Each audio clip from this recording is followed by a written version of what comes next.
Hey there, and welcome back to another weekly news recap around Bald Prairie Real Estate. My name is Matthew Pfeifer, I'm a real estate agent in Regina, and that's my trusted assistant, 𝗤𝗀𝗲𝗲. On this segment, we go through what I thought were the most interesting Canadian real estate related news topics in the week, give you my thoughts and commentary on them. This week, we're going to be going through things like BC's new legislation to make multiple offers a little bit more transparent, the new rentals.ca rent report, see what's going on with rent across the country. Royal LePage has a new forecast out for the Canadian housing market. They've revised theirs once again because, of course, new information, they're going to revise it.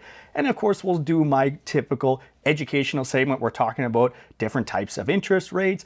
But as always, let's start off with another terrible bad dad joke. How do you get a fish high? You give them seaweed.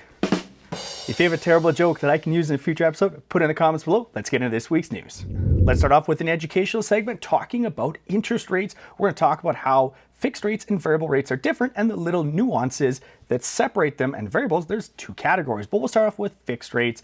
The name pretty much says it all. It's a fixed amount that you're going to be paying for the full term of your mortgage. So whether that is a 1-year term and all the way up, you can actually get 10-year fixed terms in Canada. That interest rate and that monthly payment will not change for the full length of the term. About 75% of Canadians typically choose to go with a fixed rate mortgage, and that is fixed rates are dictated by the bond market, not by the Bank of Canada fluctuating interest rates up and down. Then there's variable rates, and typically about 25% of Canadians choose to go with a variable rate, but there are two types of variable rates.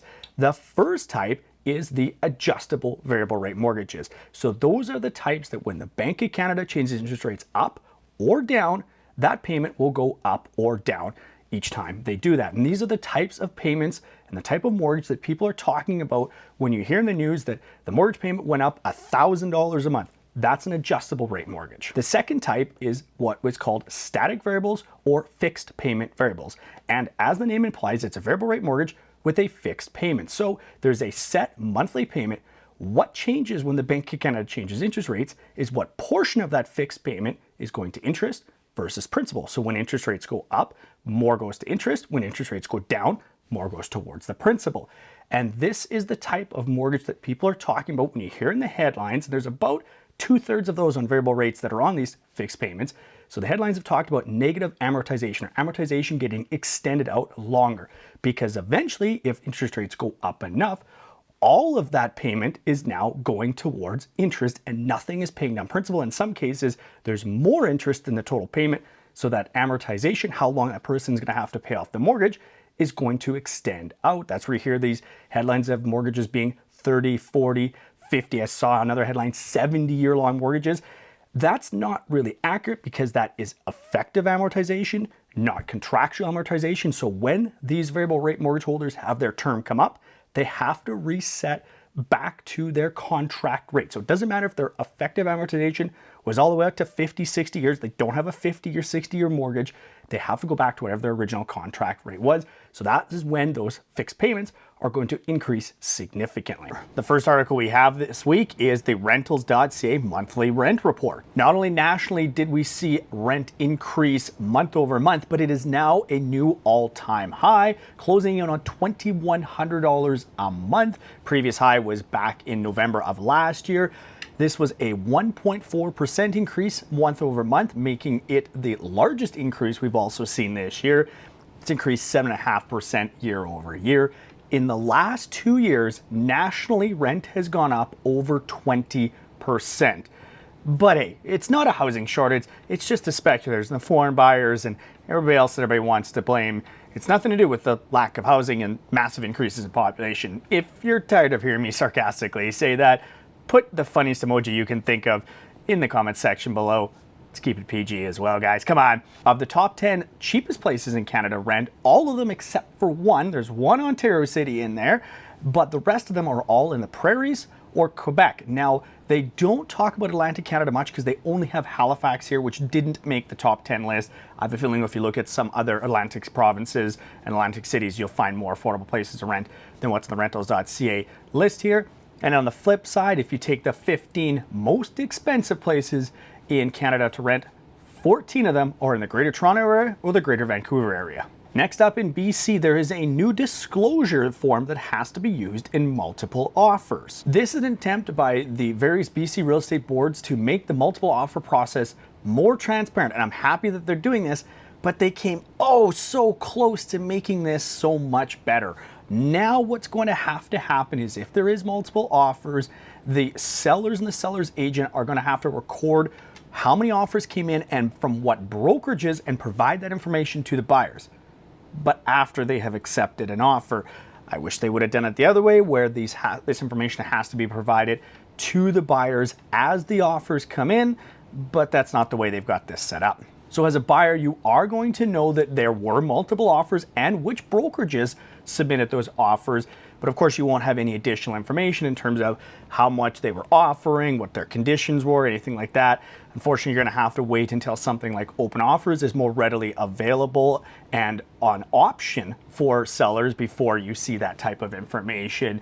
Right now, this is a little more of a half-baked measure with more paperwork that really isn't that much of an advantage, more transparent for buyers, but at least it's a move in the right direction. In what must be Canada's worst kept economic secret, the Bank of Canada once again raised interest rates a quarter point. That leaves the Bank of Canada rate now at 5%, meaning every variable is going to be 6% and above. Fixed rates, though, are right around that 5% mark. Before the June rate hike, they were hovering around 4.4%, and that rate hike kind of surprised the market, spooked a little bit. The bond market went a little crazy, and that, of course, is one of the reasons why we saw fixed rates climb back up. As I've said in previous videos, it's extremely unusual that fixed rates are cheaper than variable rates. At some point, that's going to flip. What's going to cause that to flip, whether it's fixed rates go up or variables go down, I think it's going to be a little bit of both before we get there, but that is going to eventually flip, and we're going to see variables become cheaper than the fixed rate market. So of course, you're probably asking, is the Bank of Canada done raising interest rates? Your guess is as good as mine, but Tiff Macklin did say earlier this year that they were anticipating that 5% would be the peak of interest rate hikes. But as always, and as we've seen in the last couple of years, the Bank of Canada can and will change on the drop of a hat, depending what they see in the economic data. And don't be surprised if they over tighten on interest rates before realizing, oop, we overdid it, and backing them off.